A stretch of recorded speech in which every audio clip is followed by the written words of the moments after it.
Chaque jour, du lundi au samedi, suivez le journal des Scoop FM à 18h30, 21h30, 8h juste, 12h30 et 16h juste sur la 98.5 MHz qui pousse 24 radios et sur la radio communautaire Moïseni à 9h05, 13h03 et 21h juste sur la fréquence 101.0 MHz. Nos chaînes partenaires Scoop FM, la neutralité réelle. Bonjour et bienvenue mesdames, messieurs dans cette session du journal sur les antennes des Scoop FM. Bien avant de commencer, voici les principaux titres. Ce lundi 2 décembre a eu lieu une grande célébration eucharistique de fond des pèlerinages national à mémoire des 60 ans du martyr de la bienheureuse Anouarit. Le président Tshisekedi était présent à cette communication. Nous parlerons également de l'Union pour la démocratie et le progrès social UDPS Tshisekedi qui a démenti sa responsabilité sur une séquence vidéo de 5 minutes 30 secondes qui circule sur les réseaux sociaux faisant état d'une prétendue distribution d'uniformes militaires par son parti à quelques personnes non spécifiées. Les détails vous les aurez au cours de cette session du journal. Mesdames, messieurs, encore une fois de plus, bienvenue.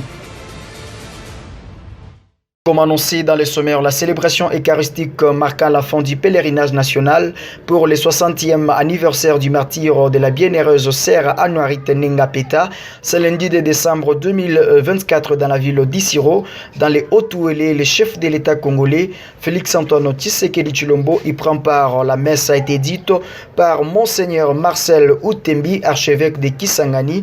Des centaines de personnes y ont pris part également. Ce journal se poursuit. Le président de la République démocratique du Congo, Félix-Antoine Tshisekedi Tshilombo, accompagné de la première dame Denise Nyakeru Tshisekedi, s'est rendu le samedi à Issiro, chef-lieu de la province du Haut-Ouélé, dans le cadre de la célébration du 60e anniversaire du martyr de la bienheureuse Anouarit Nengapeta. Dans son discours, j'y arrive, adressé à la population d'Issiro, il a loué le travail abattu par le vice-premier ministre de la fonction publique Jean-Pierre Liaou. Écoutez les chefs de l'État congolais dans cet extrait choisi pour vous par Gracia Akilimali. Aluki kombo na ye akomona yango na numéro na ye ya matricule. Tozali kokotisa ordre na administration po toye ba nombre ya ba fonctionnaire tozali na yango pe toye ba ndenge ya ko accompagner bango. Ndenge pe tokosilisa ba problème o ezali na enseignement, ndenge tokosilisa ba problème o ezali na armée, ndenge tokosilisa ba problème ezali na police, po mbongo ebele ezali kokende pamba, po tozali na ba policier ya lokuta, ba militaire ya lokuta, ba enseignant ya lokuta. Sikoyo bandeko na biso oyo ya mapinga ya solo bazali kozwa makoki ya malamu te po mbongo na bango bazali koyiba yango na lokuta. Nyonso wana yango tolobi tozozongisa penza ordre totala ndenge ya kokumba yango malamu. Alors tozali koloba likambo ya administration na moni ba chef coutumier na biso awa bazali ebele. D'abord natondi bino botondi ndenge boye ebele koyamba ngai pe nazali na esengo ya koyebisa bino que ministre na biso ya intérieur, vice-premier ministre, ministre intérieur a signé likambo oyo arrêté etali likambo na bino. Sikoyo nandimi lisusu te ke awa na Haut-Ouélé mbilinga ekozala lisusu na makambo ya ba chef coutumier. Le président de la République démocratique du Congo s'est exprimé ce dimanche 1er décembre pendant près d'une heure pour expliquer sa vision basée sur les 6 engagements de son second quinquennat lors des meetings tenus à Buta, chef-lieu de la province de Bas-Ouélé, à l'enceinte du stade local de cette partie du pays, apprend-on d'une dépêche, je voulais dire, de la cellule de communication de la présidence de la République. Poursuivons cette session du journal. Arrivé à Isiro dans la province du Haut-Ouélé, Judith Souminois s'est d'abord mise à l'écoute de la population locale. L'honneur est fait aux populations autochtones que la première ministre reçoit en priorité. Nous, premiers Congolais, nous sommes heureux de voir notre maman. Nous sommes venus lui faire part de nos préoccupations. Nous avons des problèmes liés à l'habitat, mais également aux soins de santé. S'est exprimé Jean Mondali, chef de la localité Nazareth, que je vous convie de suivre. Yasolo toyaki pona koyamba maman premier ministre maman Judith ndenge toza komona ye aza koyangela gouvernement ya biso ya Congo yazali maman moko azali social yango ba premier congolais basepelaki koya kokutana na ye koyamba ye pe kopesa posa na bango epa na ye na boleli oyo bazali na yango mama yambaki biso malamu apesi ye yano ya muke na oyo bandeko na biso ba premier congolais basengaki epa na ye bazwi réponse na bango sur place ezali kolakisa ete azali koyangela gouvernement ya biso ya Congo na ndenge ya malamu pe lisusu toyaki kolobela ye esengeli basala mobeko pona kosunga bandeko ba premier congolais pamba te na assemblée nationale na assemblée provinciale bazali représenté esengeli na ba territoire nyonso esika ba premier congolais bazanango ba ponaka moko lokola député soit ba copte bango ndenge bazosala et par ba chef coutumier mama lobaki akokende kolobela tata mokonzi nekolo na tinete bazwa makanisi pe mabongisi pona kosala ete mobeko wana ekokisama pona bayaya na biso ba premier congolais. Nous l'avons annoncé dans les sommaires, le communiqué de l'Union pour la démocratie, le progrès social dans un communiqué de presse dont la copie est parvenue à votre rédaction ce lundi 2 décembre 2024. Le président ad intérim de l'Union pour la démocratie et le progrès social, IDPS en abrégé, Augustin Kabouya, a démenti avec fermeté l'information selon laquelle des uniformes militaires sont distribués aux militants de son parti politique. Gracia Akilimali nous en dit plus. À l'en croire, l'UDPS n'a aucune raison de mettre en place une milice étant un parti au pouvoir.